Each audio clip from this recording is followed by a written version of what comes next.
गायत्री महामंत्र। ओम भूर्भुवः स्वः तत्सवितुर्वरेण्यं भर्गो देवस्य धीमहि धियो यो नः प्रचोदयात्।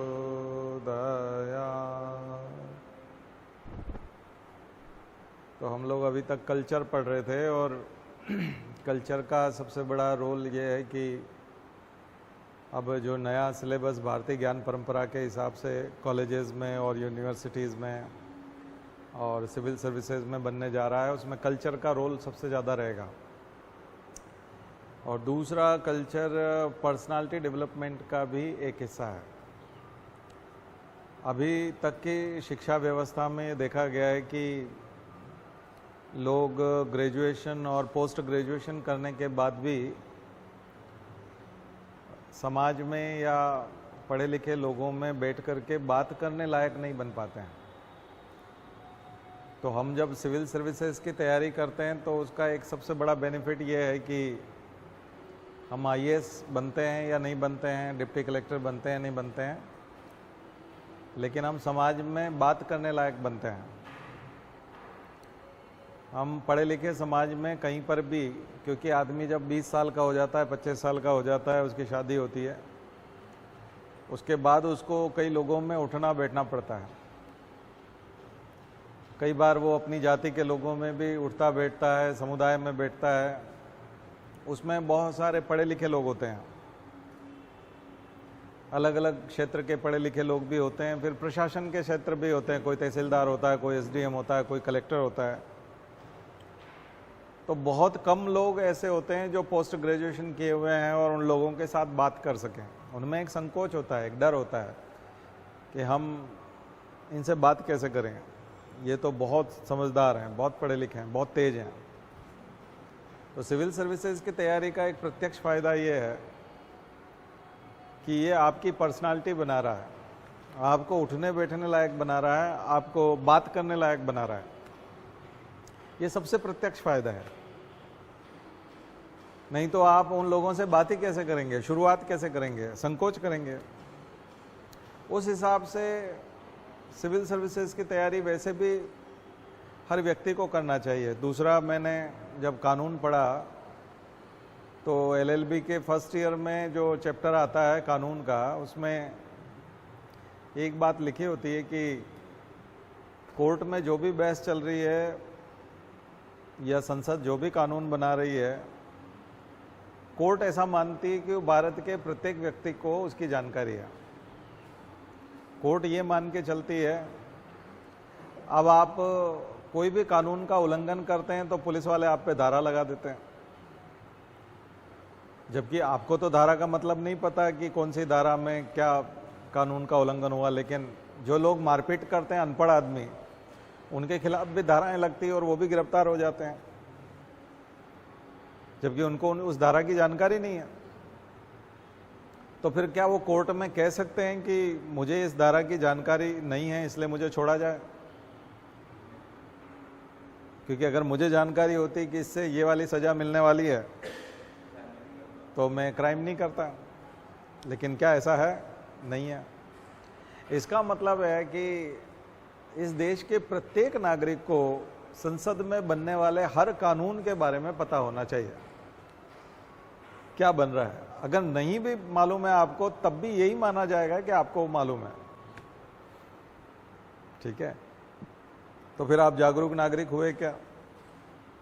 फिर सरकार ने मान लिया जाए किसी को, ये तो अभी थोड़ा सोशल मीडिया है और एक अभियान चलाया जाता है जागरूकता का, सरकार के द्वारा पटवारी जाता है या गांव का सचिव जाता है और वो जाकर के समझाता है गांव के लोगों को कि तुम इस योजना का लाभ ले लो, आपको मकान की ज़रूरत है तो मकान ले लो, वृद्धावस्था पेंशन लेनी है तो वृद्धावस्था पेंशन ले लो। वो समझाते हैं। अभी खास करके उसके पीछे 2-3 कारण और है कि सरकार राइट टू प्राइवेसी को उतना इम्पोर्टेंस नहीं देती, तो वो सबके आधार कार्ड बनवाना चाहती है। सरकार सबके जनधन खाते खुलवाना चाहती हैं। वो चाहते हैं कि जो भी पैसा घरों में पड़ा रहता था, ऐसे डब्बे में पड़ा रहता था या कवेलूक या बांस के अंदर खोस दिया जाता था पैसा पहले, वो बैंक में आए। और बैंक में आएगा तो हम किसी को लोन दे पाएंगे। खास करके बड़े लोगों को लोन देने के लिए छोटे छोटे लोगों का पैसा इस्तेमाल होता है। तो वो सरकार की मजबूरी की वजह से बहुत सारी जानकारी लोगों तक पहुंचती है और ऐसा लगता है कि वो प्रचार हो रहा है। अदरवाइज तो ये उसको खुद को अवेयर होना पड़ेगा प्रत्येक व्यक्ति को।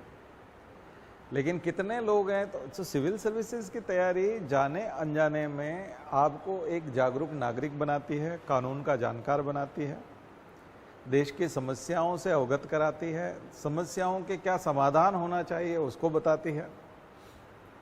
और सबसे बड़ी बात है, जिस संस्कृति पे, जिस देश पे, जिस राष्ट्र पे, धर्म पे गौरव करने की बात की जाती है, तो गौरव क्यों करें? आखिर इस देश में ऐसा क्या है, हमारी विरासत क्या है? तो हमारे कल्चरल हेरिटेज को हम जानने का मौका मिलता है, तो उस कल्चरल हेरिटेज को जान पाते हैं। कई बार जब मैं सोचता हूँ कि जो हमारी पेड क्लास है जिसमें फीस लगती है, जिसमें हम 1.5 लाख रुपए तक लेते हैं, फिर मैं उसमें सोचता हूँ कि कई लोग ऐसे हैं जो करोड़पति हैं लेकिन उनका बच्चा मंदबुद्धि जैसा है। वो इतनी बड़ी संपत्ति छोड़ करके जाएंगे लेकिन उसको कुछ नहीं पता। अगर उसको मान लिया जाए IAS नहीं भी करना है तो क्या उस बच्चे के लिए वो 1.5 लाख रुपया खर्च नहीं कर सकते जिससे कि वो उस संपत्ति की भी अच्छे से सुरक्षा कर सके, बल्कि उसको और बढ़ा सके और समाज में उठने बैठने लायक बन सके और थोड़ी सी इज्जत प्राप्त कर सके। जब कभी बोलने का मौका आए, कोई उसको माइक पकड़ा दे या भीड़ में बोलने का मौका हो, तो जब भी वो खड़ा हो तो लोग तालियां बजा सकें कि आपने बहुत अच्छी बात बोली है। तो क्या ये इतना महंगा सौदा है कि 1.5 लाख रुपए में वो समझदार भी नहीं बनना चाहता? मतलब IAS ठीक है, नहीं बन सकता, उम्र हो गई है या और कोई कारण है या उसमें ऐसा लगता है उसको कि वो नहीं बन पाएगा, लेकिन क्या वो समझदार भी नहीं बनना चाहता? क्या वो जागरूक भी नहीं बनना चाहता, अवेयर भी नहीं होना चाहता?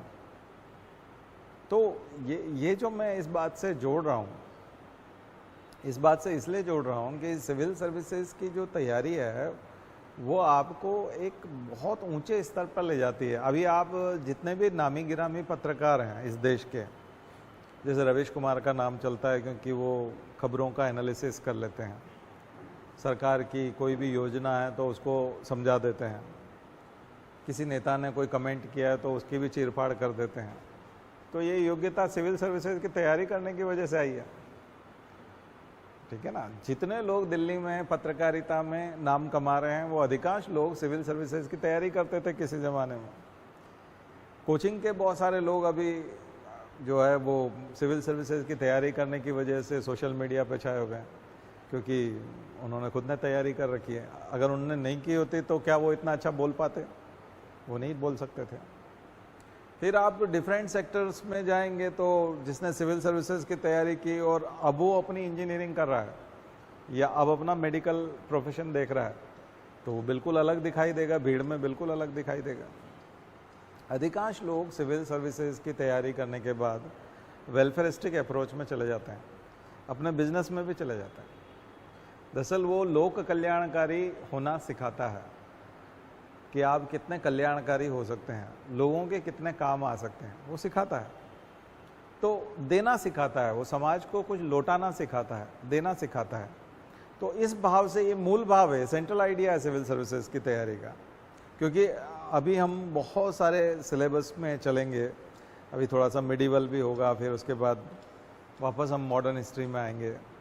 और पैरेलल में एक और चीज़ है कि दूसरे सामान्य लोग भी खबरें देखते हैं, वो भी न्यूज़ देखते हैं, और एक सिविल सर्विस सर्वेंट की इसके लिए तैयारी करने वाला भी खबर देख रहा होता है। तो दोनों के खबर देखने में अंतर होता है। उसका खबर देखना, ये घटना हुई और इस घटना में क्या क्या हुआ, उसको याद नहीं रखना है, वो रुचि के हिसाब से देखता है, अपने इंटरेस्ट के हिसाब से देखता है कि अच्छा ये हो गया, ऐसा हुआ, इतने लोग मर गए, यूँ हो गया, बस वो इसको इस तरह से आश्चर्य विस्मय के लिए देखता है। उसकी प्रतिक्रिया भी होती है तो अपने दोस्तों में होती है, लेकिन सिविल सर्विसेज वाला उसको आंकड़ों को याद करता है कि ये किस तारीख को हुआ है, किस जगह पे हुआ है, वो कौन से जिले में होता है। और आपने सिविल सर्विसेज के नोट्स, खास करके न्यूज़ वाले अपडेट्स किसी भी वेबसाइट पे देखे हो, किसी भी कोचिंग की वेबसाइट पे, देखिए सिविल सर्विसेज की तैयारी करने का अपना एक बेसिक डिफ़ॉल्ट सिस्टम है। बेसिक डिफ़ॉल्ट सिस्टम है, चाहे आप चेन्नई में तैयारी करें, चाहे दिल्ली में तैयारी करें। चेन्नई और दिल्ली में ही तैयारी ज़्यादा होती, कोलकाता, मुंबई और गुजरात में तैयारी नहीं होती। तो खास करके चेन्नई में तैयारी करें, चाहे आप दिल्ली में तैयारी करें, या फिर यूपी में तो पूरे में ही, लखनऊ हुआ, बरेली हुआ, इलाहाबाद हुआ, प्रयागराज, लगभग सभी जगह पर तैयारी के सेंटर हैं। डिस्ट्रिक्ट प्लेस पे भी अच्छे खासे सेंटर हैं। तो यूपी में और बिहार में अच्छा खासा माहौल है। तो यहाँ कहीं से भी आप तैयारी करें, आपको एक चीज़ सिखाई जाएगी। जैसे दूसरी एग्ज़ाम्स हैं, उसमें केवल डेट आ जाती है या घटना जो हुई उसमें कितने लोग मरे, किस तारीख को हुआ, किस स्थान पे हुआ, इतना भर आता है। सिविल सर्विसेज की तैयारी में उस घटना के बाद, उस दिनांक के बाद, खास करके उसके जैसी जितनी भी चीज़ें हैं वो सब आपको देखना पड़ती है। अगर कोई स्थान का आ गया कि हस्तिनापुर का अगर आ गया या मेरठ का आ गया, तो मेरठ की क्रांति तक जाएगा, 1857 की क्रांति तक जाएगा। घटना आज हुई है मेरठ में, लेकिन सिविल सर्विसेज में ये है कि मेरठ को अब आपको पूरा याद कर डालना है। मेरठ से जुड़ी हुई कोई भी चीज़ जो है वो छूटनी नहीं चाहिए। और यूपीएससी करता भी यही है, वो मूल घटना को नहीं पूछता, उस स्थान से जुड़ी हुई किसी तीसरी घटना को पूछता है। और ये आदत सिविल सर्वेंट में आ जाती है कि अभी इस बार अगर मान लिया जाए किसी की जन्म शताब्दी है, जैसे वाईकोम सत्याग्रह है, तो वाईकोम सत्याग्रह का अभी 100वां साल चल रहा है। 100 साल पहले वाईकोम सत्याग्रह हुआ था। टेम्पल एंट्री मूवमेंट था, दलितों को मंदिरों में प्रवेश कराने वाली बात थी, तो उसको वाईकोम मूवमेंट कहते हैं। तो वाईकोम कहाँ पर है? अब 100 साल पहले हुआ था वाईकोम सत्याग्रह, लेकिन आज चूंकि हम सेंटेनरी मना रहे हैं, शताब्दी मना रहे हैं उसकी, या मनाना तो क्या है, उसको हम याद कर रहे हैं, उस सत्याग्रह को याद कर रहे हैं। तो यहाँ बहुत सारी चीज़ें, एक तो शब्द है वाईकोम, दूसरा उसके 100 साल, दूसरा उस वाईकोम के साथ एक शब्द जुड़ा हुआ है सत्याग्रह। तो सत्याग्रह का पोस्टमार्टम भी करता है सिविल सर्वेंट कि आखिर ये सत्याग्रह शब्द आया था तो कहाँ से आया। तो सत्याग्रह शब्द 1906 में महात्मा गांधी ने दिया दक्षिण अफ्रीका में, सत्याग्रह शब्द का जन्म हुआ। तो सत्य के प्रति आग्रह। दूसरा, आज जो है संवत्सरी का दिन है जैन धर्म का, तो महावीर स्वामी को याद करते हैं। महावीर स्वामी को इसलिए याद कर रहे हैं क्योंकि 550वीं उनका निर्वाण दिवस है। तो जब इस तरह से याद करते हैं कि वाईकोम सत्याग्रह का 100वां साल है, 550वां निर्वाण का उनका 550वां साल है, जब ऐसे याद करते हैं तो महावीर स्वामी भी याद आते हैं सत्याग्रह की वजह से, गांधी भी याद आते हैं, फिर वो वाईकोम से भी जुड़ता है। वाईकोम में फिर पेरियार याद आते हैं, जो फिर लोगों को हिंदू धर्म से दूर ले गए कि कोई ज़रूरत नहीं है आपको मंदिर में प्रवेश करने का, वो घुसने नहीं देते हैं, तो क्या मतलब है, क्यों जाते हो वहाँ पर। और वही मंदिर प्रवेश आंदोलन जो है वो एक माइलस्टोन बना, और बाद में डॉक्टर आम्बेडकर ने बहिष्कृत हितकारिणी सभा बनाई, उन्होंने भी मंदिर प्रवेश आंदोलन किया। बाद में जब हरिजन आंदोलन गांधी ने शुरू किया, उन्होंने भी मंदिर प्रवेश आंदोलन शुरू किया। तो मंदिर प्रवेश आंदोलन के बाद क्या सफलता मिल गई? नहीं, उसमें आंशिक सफलता मिलती थी। अगर 4 रास्ते हैं तो 3 रास्ते खोले जाते थे, 1 रास्ते फिर ब्राह्मणों के लिए होते थे। फिर कई जगह पर मंदिरों को शुद्ध किया जाता था। दलित अगर घुस गए तो चलो ठीक है, घुस गए तो घुस जाए, लेकिन जब वो चले जाएं तो उसके बाद मंदिर को पवित्र किया जाए। तो ये जो घटनाएं हुई, इनका क्या प्रभाव पड़ा? तो ये जो है आदमी का चिंतन बढ़ाती है। यहाँ कई लोग सोचते हैं कि वाईकोम की न्यूज़ आई थी। वाईकोम की न्यूज़ आने से बात नहीं है, 100 साल वाली बात नहीं है। वाईकोम का इम्पोर्टेंस क्या है, वहाँ से आखिर ऐसी चीज़ क्यों निकली? नारायण गुरु का आंदोलन निकला है ना, और गांधी वहाँ जुड़े हैं आंदोलन में। गांधी गए थे उस आंदोलन में वहाँ पर, और गांधी उस आंदोलन से उस जमाने में जुड़ गए थे। तो 100 साल पुराना आंदोलन कैसे जो है वो जागृति का केंद्र बन गया, जागृति का कारण बन गया, तो ये विचार करने को मजबूर करता है। और फिर जैसा मैंने दूसरा बताया आपको कि 550वां वाला महावीर स्वामी का, और जब हम इस तरह से महावीर स्वामी को याद करते हैं 550 साल के उपलक्ष्य में, तो फिर महावीर स्वामी अपने आप में एक विषय हो जाता है। फिर महावीर स्वामी, जो हम एंशिएंट हिस्ट्री में महावीर स्वामी पढ़ते हैं और अभी करंट अफेयर्स में महावीर स्वामी पढ़ते हैं, उन दोनों को जोड़ना बनता है, दोनों को जोड़ना पड़ता है ना। और इस तरह से फिर दिमाग का विकास, दरअसल ये इसलिए ज़रूरी है कि एक डीएम को सारी चीज़ें जोड़ना पड़ती है, एक कलेक्टर को अपने ज़िले में सब कुछ जोड़ना पड़ता है। कोई 10 साल पहले उसी ज़िले में कलेक्टर रहा, वो अभी के कलेक्टर को गाइड नहीं कर सकता। एक तो 10 साल में बहुत कुछ भूल गया होगा, एक चीज़। दूसरा, उस ज़िले की स्थानीय समस्याएं कुछ नई होती हैं और कुछ स्पेशल होती है, जो वहीं की समस्या है, किसी दूसरी जगह की समस्या नहीं है।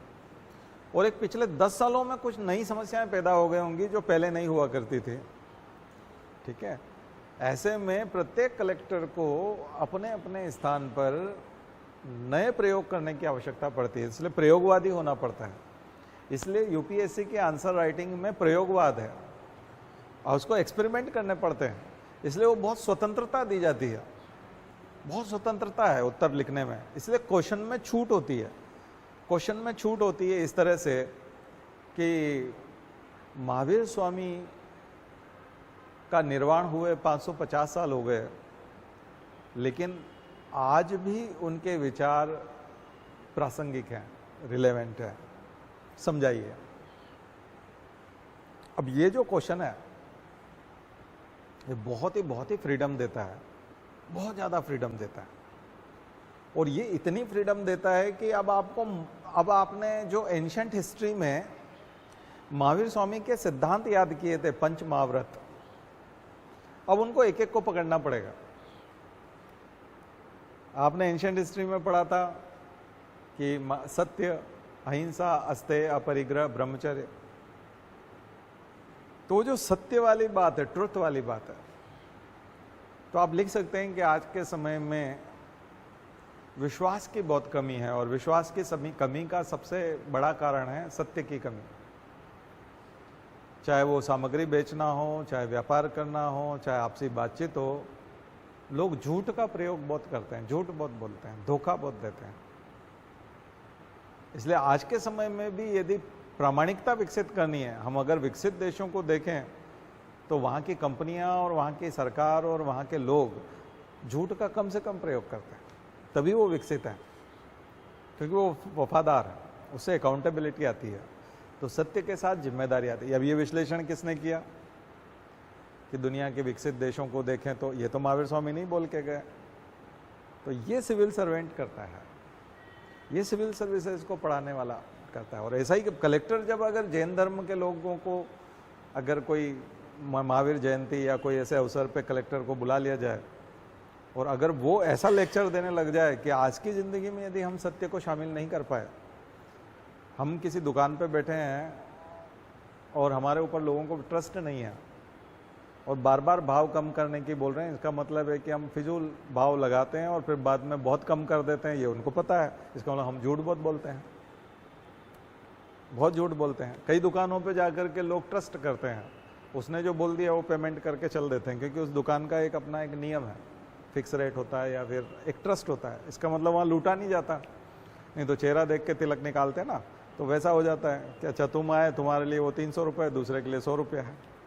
तो ये जो ट्रस्ट है, ट्रस्ट बिल्ड करना, म्यूचुअल ट्रस्ट, आपसी ट्रस्ट से ही तो दुनिया चल रही है, तो ये यहाँ तक जाता है। फिर अहिंसा, नॉन वायलेंस। तो अभी जैसे मोदी जी गए यूक्रेन, तब भी उन्होंने नॉन वायलेंस का इम्पोर्टेंस समझाया, तो वहाँ गांधी आ जाएंगे। महावीर के नॉन वायलेंस में तुरंत गांधी को आपको टपकाना है कि गांधी जो है वो नॉन वायलेंस के प्रणेता हैं, महावीर तो हैं ही, किसी ने ज़िंदगी में की है तो वो कौन है? गांधी। और हमारे प्रधानमंत्री जब यूक्रेन जाते हैं तो वहाँ शांति का संदेश देते हैं, क्योंकि नॉन वायलेंस के एक्सटेंशन में अगर आप कोई वर्ड लेंगे तो वो आएगा पीस, शांति। नॉन वायलेंस है, इसका मतलब शांति है। और दुनिया में शांति है क्या? नहीं। इजराइल लड़ना चाहता है, ईरान लड़ना चाहता है, रशिया लड़ना चाहता है, और उन सब का असर हमारे ऊपर नहीं होता है क्या? हमारी इकोनॉमी ध्वस्त हो रही है, इकोनॉमी पे बहुत बड़ा असर होता है। दुनिया भर में लोगों को दवाइयाँ महंगी मिलेंगी, दुनिया भर में फर्टिलाइज़र महंगे मिलेंगे, दुनिया भर में, तो शांति बहुत आवश्यक है। तो क्या आज महावीर स्वामी प्रासंगिक नहीं है? गांधी जी आज प्रासंगिक नहीं है? बहुत ज़्यादा रिलेवेंट है, आज तो और ज़्यादा रिलेवेंट है, क्योंकि आज जो गरीबी का और इनइक्वलिटी का जो अनुपात है, असमानता, वो बहुत ज़्यादा बढ़ गई है। तो असमानता में जो लोग बहुत अमीर हो गए हैं वो तो बहुत आसानी से सब कुछ खरीद लेंगे। फिर जो गरीब होता जा रहा है उसको तो फिर और ज़्यादा न्याय की आवश्यकता है, तो उसके साथ जस्टिस कैसे होगा? तो ये जो बात मैं कर रहा हूँ, ऐसी बात करने की आदत कहाँ से आएगी? ये विकसित करना होती है। तो कई लोग सोचते हैं अच्छा मुझे पंच महाव्रत पढ़ने हैं क्या महावीर स्वामी के? नहीं, आपको पंच महाव्रत नहीं पढ़ने हैं, पंच महाव्रतों को लिखने में उपयोग करना है। तो इसलिए पहले आप जब मुहावरे, लोकोक्ति वगैरह जब पढ़ते थे तो उसमें उसका अर्थ लिखने के बाद बोलते थे वाक्यों में प्रयोग, एक वाक्य बना के बताओ, इसका एक वाक्य बना के बताओ। तो अब आप देखोगे कि जो एंशिएंट हिस्ट्री है, मिडीवल है, मॉडर्न है, उनके आपको वाक्य बना के बताने हैं, उन घटनाओं के वाक्य बना के बताना है, जिनको 100 साल हो गए उसका वाक्य बताना है, उस स्थान का वाक्य बताना है, उस समय का वाक्य बताना है, उस घटना का वाक्य बनाना है, और वो रिलेवेंस के हिसाब से बनाना है, कॉन्टेक्चुअल बनाना है। तो ये जो मैं कहना चाह रहा हूँ, ये परिपक्वता जब उस व्यक्ति में आती है तो फिर क्या होता है कि मुख्यमंत्री का फ़ोन आता है तब भी वो उसको जवाब दे पाता है। ऐसा नहीं कि अभी स्पीचलेस है, क्योंकि उसने यूपीएससी निकाला है। अब मुख्यमंत्री उसको बोलेगा कि भाई तो तुम वहाँ घटना हो गई थी, 4 लोग मर गए, तुम गए थे? बोले सर मैं दरअसल उससे भी महत्वपूर्ण काम में उलझा हुआ था, तो मैंने अपने एसडीएम को भेज दिया था और उसने तुरंत आकर के मुझे रिपोर्ट भी दी और वहीं से उसने फ़ोन भी कर दिया था। तो मैंने मेडिकल टीम पहले ही रवाना कर दी थी एसडीएम से पहले ही। तो इतना इस तरह से वो जवाब दे पाएगा। और क्योंकि मुख्यमंत्री को यहाँ पर पत्रकार पूछ रहे हैं तो उसको प्रेस वार्ता करनी है, उसको प्रेस कॉन्फ्रेंस करनी है, तो बोलेगा कि हमारे कलेक्टर ने अभी अभी बताया कि वहाँ सारी वो हो गया था और वहाँ मेडिकल टीम चली गई थी और जो मृतक हैं उनको इतने इतने लाख रुपया दिया जा रहा है, ये सब, क्योंकि वो प्रेस कॉन्फ्रेंस के लिए पूछेगा ना। तो ये जो लैंग्वेज बनाने वाली जो बात है, चाहे सीएम का फ़ोन आए तब भी पत्रकार पूछें, तब भी लोग समस्या लेके आए तो उनको समझाना, शांति स्थापित करना, विवाद को समाप्त करना और लोगों को उनका न्याय दिलाना, उनके अधिकार दिलाना, ये सब काम तो है डीएम।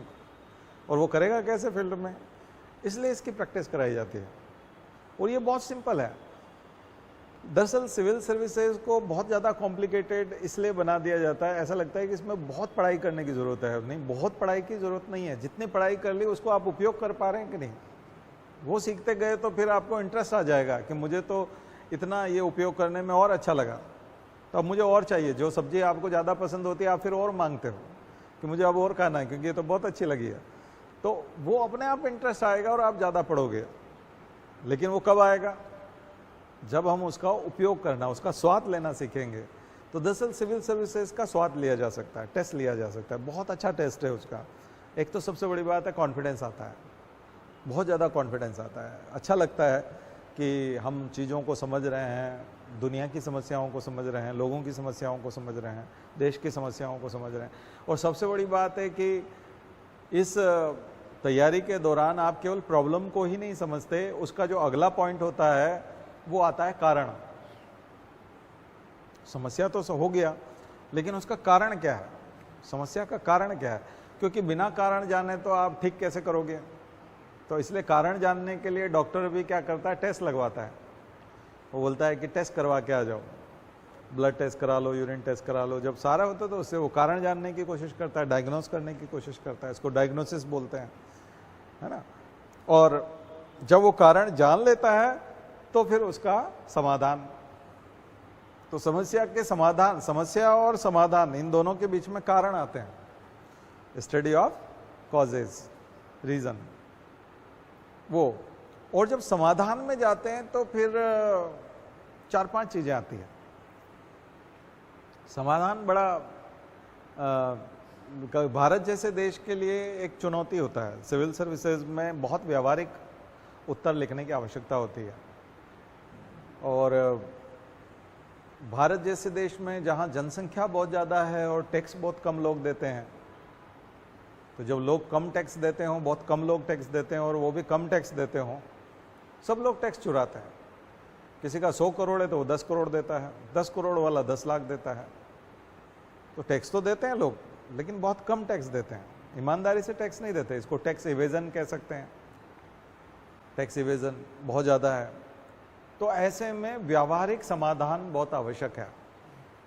व्यावहारिक समाधान जैसे,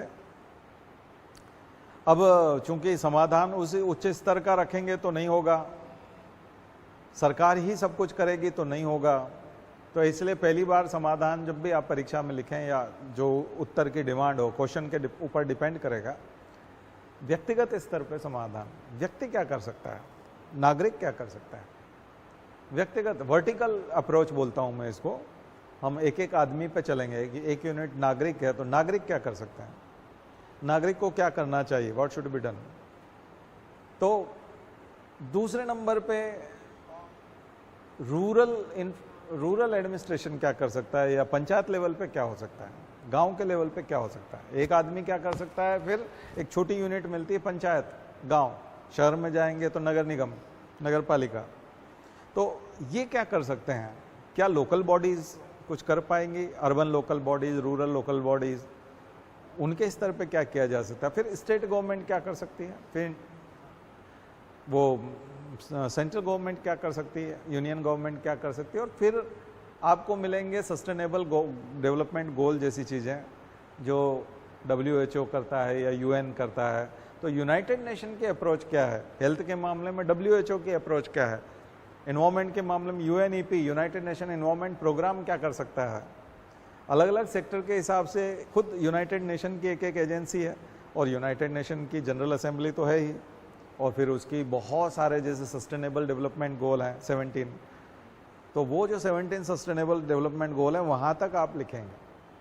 तो क्या ये सब समाधान है, ये सब समाधान है। फिर आता नहीं समाधान, तो फिर और भी हैं, जैसे कि केंद्र सरकार कॉन्स्टिट्यूशन से क्या क्या सीख सकती है, क्या कॉन्स्टिट्यूशन में इसके बारे में कुछ दिया हुआ है। तो अब आपको वो आर्टिकल वगैरह लेके आना पड़ेगा कि इस आर्टिकल के तहत कॉन्स्टिट्यूशन में ऑलरेडी प्रोविज़न है। तो कॉन्स्टिट्यूशनल प्रोविज़न, स्टेचूटरी प्रोविज़न, यानी पार्लियामेंट ने ऑलरेडी इस बारे में लॉ बना रखा है, तो अभी लॉ में और क्या रिफॉर्म हो सकता है, आप सुझाव दे सकते हैं। फिर गवर्नमेंट की स्कीम, फिर मंत्रालय का नोटिफिकेशन कि मंत्रालय ने नोटिफाई किया था इसको स्टडी करके कि ये करना चाहिए। फिर गवर्नमेंट की स्कीम आ जाएगी, कोई प्लान आ जाएगा, कोई प्रोग्राम आ जाएगा जो कंटिन्यूस चल रहा है या चलने वाला है। और फिर बड़े NGO, रेड क्रॉस जैसे NGO या और कोई ऐसे NGO, मानवाधिकार संस्थाएं, ये क्या कर रही हैं, वो आ जाएगा। अब बात समझ में आ रहा है कितना कॉम्प्रिहेंसिव हो जाएगा। अब आपको लग रहा होगा, और लास्ट में फिर कंक्लूजन में क्या लिख देंगे, कंक्लूजन में कि हम 2047 तक भारत को यहाँ पहुँचाना चाहते हैं। तो फिर हमको यहाँ से शुरुआत ये करनी पड़ेगी कि हम इस अगले 5 साल में क्या कर लें, छोटे छोटे स्टेप हमारे क्या हों। ये कंक्लूड कर दिया आपने। तो मुझे लगता है कि एक मेंस का आंसर राइटिंग जो UPSC का होता है और जो इंटरव्यू के जवाब होते हैं वो इसी के आसपास होते हैं। और मुझे लगता है ये DM का काम भी है, फील्ड में जाकर के DM को करना भी यही वाला है। और चूंकि यही करना है तो ये उसकी पर्सनालिटी का हिस्सा बन जाता है। इसलिए वो घर से घबराया हुआ नहीं घूमता कि आज मैं जा रहा हूँ, आज पत्रकार भी आएंगे, बच्चे को ही पीट दिया, तुमको पता नहीं है मेरी की हालत कैसी ख़राब है। कई लोग तनाव में घर वालों के ऊपर चिढ़ते रहते हैं, मैं आज कितना तनाव में, मेरे ऊपर क्या है, तुम लोग समझते नहीं। ऐसा DM कभी नहीं करता। क्यों नहीं करता, जबकि उसके पास तो पूरे जिले की समस्या है। कई स्कूल के टीचर होते हैं वो अपने बच्चों को पीटते फिरते हैं कि तुम समझते नहीं हो मेरे ऊपर कितना बोझ है, जबकि उसके पास तो एक स्कूल है, DM के पास तो पूरा जिला है। तो क्या कारण है कि वो ऐसा हरकत नहीं करता, ये नहीं करता, वो यही पढ़ाई है। तो फिर उसने भी तो MA किया हुआ है, B.Ed किया हुआ है, वो MA B.Ed से वो विज़न नहीं आता, ठीक है ना, वो विज़न आता ही नहीं है। कॉम्प्रिहेंसिव नॉलेज नहीं आता, इसमें कॉम्प्रिहेंसिव आता है, पूरा व्यापक दृष्टिकोण विकसित होता है। और ये व्यापक दृष्टिकोण को विकसित होना ही पर्सनालिटी डेवलपमेंट है, व्यक्तित्व का विकास है। और फिर ऐसी इस पर्सनालिटी को तो फिर हम लोग किसी आयोग का अध्यक्ष बनाते हैं कि शिक्षा में ये सुधार करने, शिक्षकों की मानसिकता को ठीक करने के लिए कोई एक आयोग बनेगा, तो किसी आईएएस को ही तो अधिक जिम्मा सौंपा जाएगा। इसी टाइप के व्यापक दृष्टिकोण वाले व्यक्ति को जिम्मेदारी दी जाएगी कि तुम वो पॉइंट्स बता दो जिन पॉइंट्स को हम लोग स्कूलों में लागू करते हैं। बात समझ में आ रही है? तो मैंने आज छोटा एग्जाम्पल दे करके ये चीज़ बताई है। तो आप लोगों को क्या करना है, क्या फिर जो सिलेबस दिया हुआ है उसको नज़रअंदाज करना नहीं। मैं जिस दृष्टिकोण को विकसित करने की बात कर रहा हूँ, आप इस दृष्टिकोण को विकसित करो और फिर सिलेबस के पास जाओ। तो फिर आपको लगेगा कि औरंगजेब में ये दृष्टिकोण नहीं था, जबकि अकबर में ये दृष्टिकोण था। तो जब हम मिडिवल पढ़ेंगे तो आपको फिर अंतर समझ में आएगा। तब आप पर्सनालिटी के उसके खिलाफ नहीं जाओगे, तब आप समझ पाओगे कि अमीर खुसरो इतना समझदार क्यों था। मिन्हाज उस सिराज, जियाउद्दीन बर्नी या ऐसे किसी राइटर का हम जब नाम लेते हैं कि उन्होंने ये किताबें लिखी है उस ज़माने में, तहकीक हिंद, अलबरूनी। तो अलबरूनी जो है, तो अलबरूनी ने तहकीक हिंद लिखी, अबू रेहान नाम था उसका, और वो गुलाम था एक तरह से। उसको युद्ध में जीता था महमूद गजनवी ने, और युद्ध में जीत करके अपने साथ लेके आया और उसको कहा कि तुम स्टडी करोगे, जहाँ जहाँ मैं जाऊँगा उन जगहों की स्टडी करोगे, वहाँ के पेड़ पौधों की स्टडी करोगे, वहाँ के जानवरों की स्टडी करोगे, वहाँ की पगडंडियों की स्टडी करोगे, वहाँ की खेती कैसे होती है, वहाँ की जलवायु कैसी है, वहाँ के लोग कैसे हैं, उनका व्यवहार कैसा है, वो क्या पहनते हैं, क्या खाते हैं, क्या रीति रिवाज हैं उनके, क्या बोलते हैं, क्या पढ़ते हैं, शिक्षा कैसी है, वहाँ स्कूल हैं क्या, और वहाँ लोगों का व्यवहार आपस में एक दूसरे के साथ कैसा है। तो अबू रेहान ने जातिवाद के बारे में भी लिखा कि जाति प्रथा थी, स्त्रियों को सती किया जाता था, बहुत सारी बातें लिखी उसने। तो जितने विदेशी यात्री आते थे उनका एक शिक्षण होता था कि आप जिस जगह पे जा रहे हो आपको क्या क्या देखना है, पॉपुलेशन कितनी है, बहुत डेंस है क्या, गांव और शहर में क्या अंतर है, सबसे बड़ा शहर कौन सा है, सबसे बड़ा गांव कौन सा है, गांव में होता क्या है, भोजन व्यवस्था कैसी होती है, लोग आपस में व्यवहार कैसे करते हैं, उठते बैठते समय कौन से संबोधन करते हैं, ये तक लिखा उन लोगों ने। तो वो फिर आपको अबू रेहान और वो उससे आप इम्प्रेस हो जाओगे, अबुल फजल से आप इम्प्रेस हो जाओगे। अबुल फजल आपको बहुत अच्छा लगेगा। आईने अकबरी जब वो लिखता है अबुल फजल, तो वो कानून भी बता रहा है, वो संगीत भी बता रहा है, उस जमाने की बहुत सारी चीज़ें बता रहा है। तब आपको अबुल फजल रटने की ज़रूरत नहीं। कई लोग इन चीज़ों को रटना चाहते हैं। सिविल सर्विसेज रटने से आपको दूर करके समझने की ओर ले जाता है। देखिए, रटने की एक शॉर्टकट में बहुत अच्छा लगता है कि आप जब रटते हैं तो कॉन्फिडेंस आता है कि मुझे याद हो गया, लेकिन वो क्षणिक होता है, 1 महीने बाद वो गायब हो जाएगा। तो फिर आप डिप्रेस भी एकदम हो जाओगे कि मैं तो सब भूल गया और मेरे को तो याद ही नहीं रहता, मेरा दिमाग बहुत कमज़ोर है और मैं तो ऐसा ही हूँ और मैं शायद ही बन पाऊँ, मैं इस लायक नहीं हूँ, मेरा कुछ नहीं हो सकता। आदमी में डिप्रेशन आता है। समझने वाले में एक चीज़ आती है कि समझने वाली चीज़ भूली नहीं जाती क्योंकि आपने उसको समझा है और आपकी वो बातचीत का हिस्सा हो जाता है। आदमी की लैंग्वेज कैसे बनती है? आप थोड़ा सा इंग्लिश सीखना शुरू करो, महीने भर आपकी बातचीत में इंग्लिश के वर्ड आने लग जाएंगे। आप इंग्लिश के वर्ड यूज करने लग जाओगे, अपनी बातचीत में यूज करने लग जाओगे। अनपढ़ आदमी भी यूज करने लग जाता है। यदि वो किसी सीरियल को देखता है कंटिन्यूअस या रामायण को देखता है तो रामायण की बातें आने लग जाती है। उदाहरण देते समय में भरत और लक्ष्मण और सीता और ऐसे एग्जाम्पल आने लग जाते हैं। तो हमारी लैंग्वेज तैयार होती है। तो जब हम किसी चीज़ को समझते हैं तो हमारी एक लैंग्वेज तैयार होती है। तो क्या जब हम किसी चीज़ को रटते हैं या उसको बोझ मानते हैं और उसको मानते हैं कि मुझे एग्ज़ाम के लिए करना है, तो क्या वो लैंग्वेज बन पाता है? नहीं बनता है। तो जब तक वो लैंग्वेज नहीं बनेगा तब तक मेंस कैसे लिखोगे और दिमाग में थॉट प्रोसेस में नहीं आएगा तो प्रीलिम्स भी कैसे निकालोगे। और मान लिया जाए एग्ज़ाम की कमी की वजह से या पेपर डिज़ाइन ठीक से नहीं हुआ, इस वजह से आपने जैसे तैसे काम चला लिया और आपने पेपर निकाल भी लिया, तो आप मेंस नहीं निकाल पाएंगे ना। मेंस तो फिर नहीं निकलेगा। और मेंस भी निकल गया, चलो फिर इंटरव्यू कैसे निकालेंगे, वहाँ आदमी बोलेगा कैसे। और चलो आप बातूनी हैं और वो भी कर लिया, पर जीवन में सफल नहीं हो पाएंगे। जब डीएम बन के जाएंगे तो आपको, कई लोग ऐसे हैं जिनको 3 या 4 महीने से ज़्यादा कलेक्टर बना के नहीं रखा जाता, हटा लिया जाता है। कई लोगों को 8-8 साल 10-10 साल कलेक्टर रखा जाता है, किसी को 3 महीने 6 महीने, कई लोग, ढेरों लोग हैं। हमारे पास जब वो मिलने के लिए आते हैं, आईएएस हैं, तो वो दिवाली पे मिठाई भी लाते हैं, ड्राई फ्रूट्स लेके आते हैं, ऐसे बैठते हैं। वो सोचते हैं कि ये ऐसे लोगों में उठते बैठते हैं तो कहीं हमारा कुछ जिक्र करेंगे कि हमको भी कलेक्टरी दी जाए। तो हमको जब वो ऐसे बहुत सारे लेके आते हैं ना, बुके लेके आते हैं और ऐसे, तो हमको समझ में आ जाता है कि यो आदमी तो यूँ भी मिलने आ सकता है, खाली हाथ भी आ सकता है, और आते भी हैं लोग।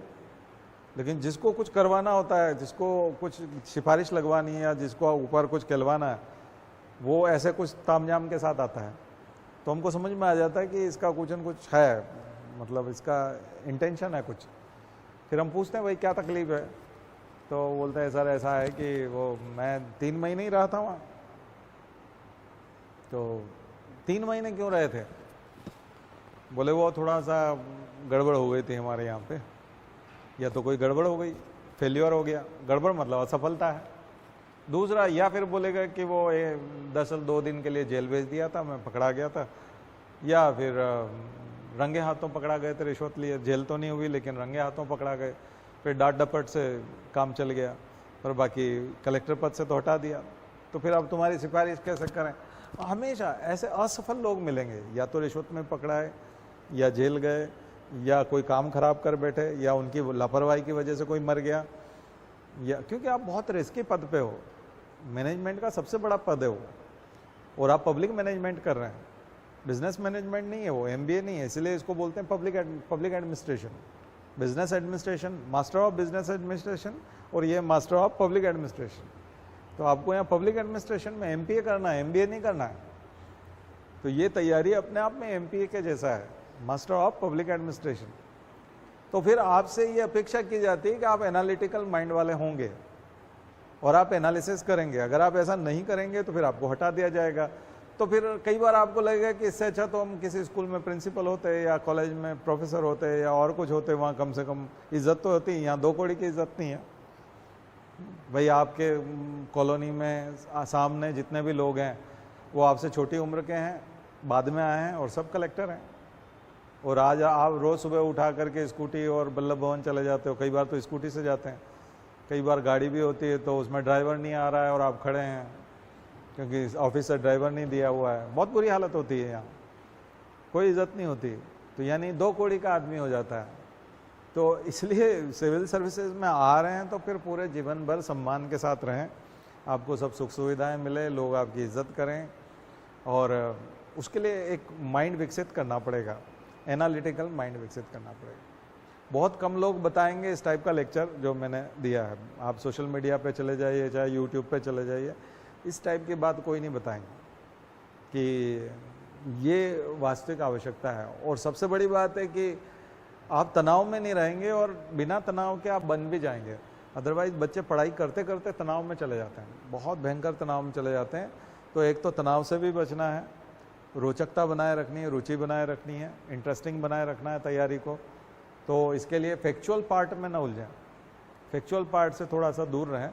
मतलब दूर रहने का मतलब याद करें, लेकिन उसके पीछे के बिहाइंड द सीन जा कर के देखें कि आखिर ये क्यों है ना। रटने की कोशिश ना करें, केवल रटने से फिर बोझ बढ़ेगा वो। तो एक तो ये बात आपसे करनी थी। दूसरी चीज़ है कि अभी से ही एक इंटरव्यू की डायरी भी बनाते हुए चलिए। मैं कई बार बोलता हूँ थोड़ा फ्रिक्वेंटली, कभी कभी नहीं बोल पाता, तो मैं सोच रहा हूँ कि बहुत दिनों बाद बता रहा हूँ तो फिर से बना दूँ। एक डायरी जो है वो आपको बना के रखनी चाहिए इंटरव्यू के लिए, जिसमें आप सारी इन्फॉर्मेशन जो है वो उसमें लिखेंगे। अपने से जुड़ी हुई इन्फॉर्मेशन भी लिखेंगे, अपने स्थान से जुड़ी हुई इन्फॉर्मेशन। तो डेव कैसे निकालते हैं, डिटेल्ड एप्लीकेशन फॉर्म जो होता है, फॉर्मेट होता है, वो आप डाउनलोड कर लें, क्योंकि वो इंटरव्यू बोर्ड के सामने रहता है। यूपीएससी का भी मिल जाएगा आपको, एमपीपीएससी का भी मिल जाएगा। उसमें अपने नाम से लेके वो सारा भर के, उसी की एक एक चीज़ का, अपने नाम का एक पेज बना लीजिए। आपके नाम का यदि कोई विशेष व्यक्ति होगा तो उसके बारे में जितने आपके नाम के महत्वपूर्ण व्यक्ति हैं जिनका और आपका नाम सेम है, उतने सारे लोगों की आप जानकारी दीजिए। आपका नाम महेंद्र है तो आपको राजा महेंद्र प्रताप के बारे में पता होना चाहिए, महेंद्र सिंह धोनी के बारे में पता होना चाहिए, क्योंकि महेंद्र नाम है, ठीक है ना। तो महेंद्र से जुड़ा हुआ फिर सारी चीज़ें होनी चाहिए, ठीक है। आपका जो सरनेम है अगर उससे जुड़ा हुआ कोई व्यक्ति है तो उसको बनाइए। यहाँ से एनालिटिक, यहाँ से व्यक्तित्व विकास का काम आप शुरू कीजिए। अगर आप डेवलपमेंट पर्सनल, इसलिए यूपीएससी के इंटरव्यू को देखेंगे तो वो इंटरव्यू शब्द यूज़ नहीं करते, अब तो एमपीपीएससी ने भी बदल दिया। पहले एमपीपीएससी साक्षात्कार बोलता था, इंटरव्यू बोलता था, उसने भी व्यक्तित्व परीक्षण बोलना शुरू कर दिया।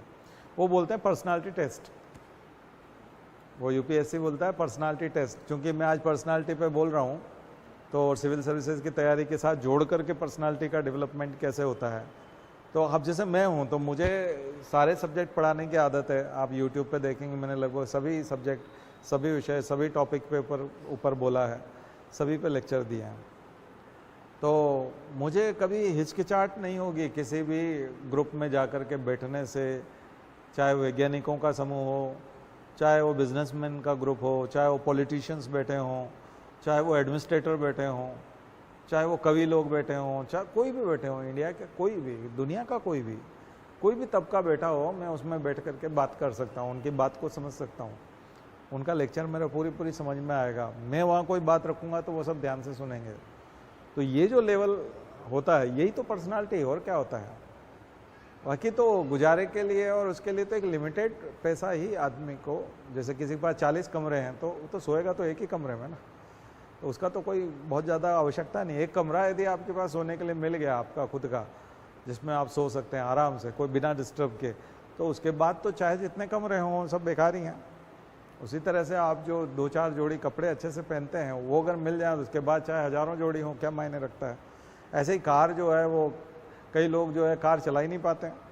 कई लोग सोचते हैं कि हमको अगर डॉक्टर्स को कार चलाने का मौका बहुत कम मिलता है, अगर उनकी सेकंड हैंड कार देखने को मिले तो हम खरीद लेंगे, क्योंकि वो हमेशा क्लिनिक में बस वो पेशेंट देखते रहते हैं, ऑपरेशन रूम में होते हैं और वो तो घूमने जा ही नहीं पाते। और उनके पास 3-3, 4-4 कार होती है तो थोड़ी सब चलाते हैं। तो वो कार अगर होगी सेकंड हैंड तो काफ़ी अच्छी क्वालिटी होगी उसकी। तो हमारे ज़माने से ही है कि सेकंड हैंड कार खरीदना है तो डॉक्टर की खरीदो, है ना। तो एक तो ध्यान से भी चलाता है, एक डरता भी है वो कि कौन सा पुर्जा टूटेगा मेरा। तो वो बहुत अच्छे से चलाता है, तो गाड़ी को भी अच्छे से चलाता है, उसको भी, उसके भी स्केलेटन को समझता है। तो इस तरह से आप जो है इसकी शुरुआत करिए। और दूसरी चीज़, 3 इंटरेस्ट तैयार कीजिए, 3 इंटरेस्ट तैयार कीजिए और एक इंटरेस्ट के ऊपर 10-10 पेज लिखिए। आपको 3 अभिरुचियाँ लिखनी पड़ेगी इंटरव्यू में, तो वो आपके व्यक्तित्व का हिस्सा होना चाहिए। तो हमारे जो सर थे जो हमको पढ़ाते थे वो बताते थे कि रुचि, इंटरेस्ट उसको कहते हैं जिसके लिए आपको समय निकालना पड़ता है। कई लोग बोलते हैं मुझे टाइम मिलता है तो मैं ये कर लेता हूँ, तो टाइम मिलता है तब करते हैं, वो इंटरेस्ट नहीं है। जिसके लिए आप समय निकालते हैं वो इंटरेस्ट है। मतलब आपके पास टाइम नहीं है तो भी उसको तो आप करते ही हैं। जैसे किसी को सुबह घूमने का शौक है, मॉर्निंग वॉक का शौक है, तो वो सुबह जल्दी किसी दिन उठ गया तो घूमने चला गया, नहीं उठ पाया तो नहीं गया। ऐसा नहीं, वो घूमने जाने के लिए उठता है जल्दी, मॉर्निंग वॉक के लिए जल्दी उठता है, तो वो इसका मतलब वो शौकीन आदमी है, वो ये उसका शौक है, वो इंटरेस्ट है, वो रुचि है। ठीक है। गार्डनिंग करना, तो कई लोगों को टाइम मिलता है तो पौधों को पानी दे देते हैं, सफाई कर देते हैं, काट छाट कर देते हैं। नहीं, एक आदमी नियमित रूप से करता है, क्योंकि वो पौधों को ऐसे गंदा नहीं देख सकता। खराब पत्तियां हटाना और पौधों का ख्याल रखना और उनको पानी देना, ये उसका शौक है। ठीक है। तो आपसे ये पूछा जाएगा, उस स्तर पे पूछा जाएगा, तो 8-8, 10-10 पेज उसके बारे में लिखना पड़ेगा। राष्ट्रीय बागवानी करते हैं तो राष्ट्रीय बागवानी मिशन, है ना, नेशनल हॉर्टिकल्चर मिशन के बारे में पता होना चाहिए। घरों में क्या क्या लगा सकते हैं, शाक वाटिका कैसे लगती है ना, फूलों की वाटिका कैसे काम आ सकती है, ऑर्नामेंटल प्लांट्स कौन से होते हैं, नाम बताइए, बॉटनिकल नेम बताइए, मेडिसिनल प्लांट्स कौन से होते हैं, नाम बताइए।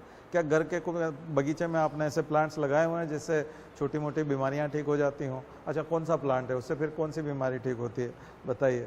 तो एक केवल गार्डनिंग बोल देने से नहीं होता, गार्डनिंग के बारे में फिर ऐसे ही म्यूज़िक कई लोग बोल देते हैं, तो म्यूज़िक आप सुनते हो या गाते हो या बजाते हो, क्या करते हो? इंस्ट्रूमेंटल है, वोकल है। फिर फ्यूज़न म्यूज़िक क्या होता है? वेस्टर्न सुनते हो, इंडियन क्लासिकल या कर्नाटिक? फिर वो उसके बहुत सारे प्रकार हैं, है ना। बहुत डीप में जाना पड़ता है, ऐसे ऐसे कुछ भी बोल देने से नहीं होता। क्रिकेट में ही उलझा देते हैं। क्रिकेट, कई लोग क्रिकेट लिखते हैं, बहुत ढेरों लोगों को मैंने देखा क्रिकेट लिखते हैं, लेकिन क्रिकेट का फिर डीप में नॉलेज होना चाहिए। रणजी ट्रॉफी की शो कब से शुरू हुई थी ये बताओ? यहीं फिसल जाता आदमी, है ना। फिर आता है तो अच्छा रणजी ट्रॉफी हुआ तो फिर ये बताओ कि आपके स्टेट के कोई 5 क्रिकेटर बताओ जो भारतीय टीम में खेले हों, ऐसा बता दो। आपके राज्य में कौन कौन से स्टेडियम है और वहाँ कौन कौन से महत्वपूर्ण मैच हुए ये बता दो, है ना। ऐसा कोई व्यक्ति बताओ जिसके नाम पे पुरस्कार है, जिसके नाम पे पुरस्कार बना हुआ है, या ऐसा व्यक्ति। तो ये जो चीज़ें हैं बहुत डीप में चले जाता है। ये तो ठीक है, उसके बाद वही कि अगर ऐसा हुआ तो क्या हुआ, 10 तरह से आउट कैसे होते हैं, तो आउट होने के 10 तरीके बताओ, तो लाइन से भूल जाएंगे। वो नहीं आनते तो फिर क्रिकेट में इंटरेस्ट कैसा तो वो फंस जाता है। हम लोगों ने देखा कई लोग कुछ तो भी लिखते हैं लेकिन वहाँ जवाब नहीं दे पाते। तो एक परफेक्ट पर्सनालिटी यदि आपने बना ली तो मुझे लगता है हम लोगों में उठ बैठ भी पाएंगे, अपनी जगह बना पाएंगे, परीक्षा में जगह बना पाएंगे, और जो भी जॉब हमको मिले, फिर जॉब छोटा बड़ा नहीं होता। फिर आप कलेक्टर बनते हैं, डिप्टी कलेक्टर बनते हैं, तहसीलदार बनते हैं, कोई मायने नहीं रखता है, बहुत ज़्यादा बड़ी बात नहीं है। अगर आप उस लायक हैं तो आपकी इज्जत होगी। अगर आप ढंग के व्यक्ति हैं तो मैं जब जॉब में था, तहसीलदार था, तो मेरे सामने एसडीएम बड़ा पद था, मेरे सामने उस समय में डिप्टी कलेक्टर जो होते थे या एडिशनल कलेक्टर होते थे वो बड़ी पोस्ट होते थे, लेकिन कलेक्टर, मैं और एसपी ये तीनों बैठे रहते थे। कोई भी मीटिंग होती थी तो हम 3 बैठ जाते थे। और एसडीएम आता था कई बार कि सर मुझे भी बुलाया गया था मीटिंग में। नहीं, तुम्हारा कोई काम नहीं, तुम वहीं बैठ जाके बैठो, तुम अपने ऑफिस में जाके बैठो। अच्छा सुनो, ये मेघवाल जी कल आएंगे, इनको अपनी गाड़ी दे देना, ड्राइवर दे देना और वो गनमैन दे देना, और तुम यहीं रहना, ये जाएंगे, तुम नहीं जाओगे कहीं तो कई बार वो उसका नहीं मिलता था तो कलेक्टर अपनी दे देता था, मेरी गाड़ी ले जाओ, मेरा आदमी ले जाओ, ये सब ले जाओ और तुम इसको निपटा के आओ, ठीक है। तो ये आप जगह बना लेते हो, जगह बना। पोस्ट मायने नहीं रखती है, पोस्ट ज़्यादा मायने नहीं रखती। फिर बाद में जब अच्छी पोस्ट मिली तब हमने वो भी काम किए, लेकिन जिस पोस्ट से जुड़े, जिस पोस्ट पे काम किया उस पर इंपॉर्टेंस मिलने लग गया। क्यों मिलने लग गया कि वो घर बुलाने लग गए। अच्छा शाम को क्या करो? मैंने कहा सर बस कुछ नहीं। कहाँ खाओगे? मैंने कहा सर मैं तो होटल में खाता हूँ, मैं तो फैमिली नहीं है यहाँ पे, तो चलो हमारे साथ आ जाओ खाना खाने। अच्छा हमारा बच्चा 11th में, उसको अभी से कैसे तैयारी करना चाहिए IAS की, आज उसको कुछ बताओ, है ना। तो हमारी एंट्री हो जाती थी ना बॉस के घर में, है ना, उनके साथ खाना खा रहे हैं, ये कर रहे हैं। तो ये जो लेवल हासिल करते हैं ये पर्सनालिटी का पार्ट होता है। और उसके बाद जॉब कितना आसान हो जाता है। जॉब तो बहुत आसान है, अब आपके लिए कोई सरदर्द नहीं है। आप इच्छा से जो सारी चीज़ें मांग सकते हो, आप जो चाहते हो वो कर सकते हो, जहाँ ट्रांसफ़र चाहते हो वहाँ ट्रांसफ़र ले सकते हो, है ना। फिर यहाँ आते हैं तो वो रिकमेंड कर देते हैं, अच्छा वहाँ जा रहे हो, हमारे बड़े भाई वहाँ उस पोस्ट पे हैं, उनसे जाके मिलना, वो तुम्हारा और भी बहुत कुछ कर देंगे। तो आप कृपा पात्र बन जाते हो, कृपा मिलती है ना। तो वही है कि आपको पात्रता हासिल करनी पड़ती है। विद्या ददाति विनयम और विनयाद याति पात्रता, पात्रता से फिर सब कुछ आता है। तो आज मैंने जो बात करने की कोशिश की वही है, व्यक्तित्व का विकास कैसे करें, पात्रता का विकास कैसे करें। फिर अनुदान वरदान सब बरसते हैं, सब चीज़ें मिलती है, उसको मांगने की ज़रूरत नहीं पड़ती, ईश्वर से भी मांगने की ज़रूरत नहीं पड़ती, आप पात्रता ले आइए, ठीक है कि नहीं। चलिए शांति पाठ। ओम द्यौ शांति अंतरिक्ष ग्वम शांति पृथ्वी शांतिरापः शांतिरौषधयः शांति वनस्पतयः शांतिर्विश्वे देवा शांतिर्ब्रह्म शांति सर्वगं शांति शांतिरेव शांति सामा शांतिरेधि। ओम शांति शांति शांति सर्वारिष्टासु शांतिर्भवतु। बोले गायत्री माता की, परम पूज्य गुरुदेव की, परम पुण्या माता जी की। हम सुधरेंगे, हम बदलेंगे, एक बनेंगे, जन्म जहाँ पर, अन्न जहाँ का, ज्ञान जहाँ से, वह है प्यारा, देश की रक्षा कौन करेगा। मानव मात्र, नर और नारी, जाति वंश सब, भारत माता की, भारतीय संस्कृति की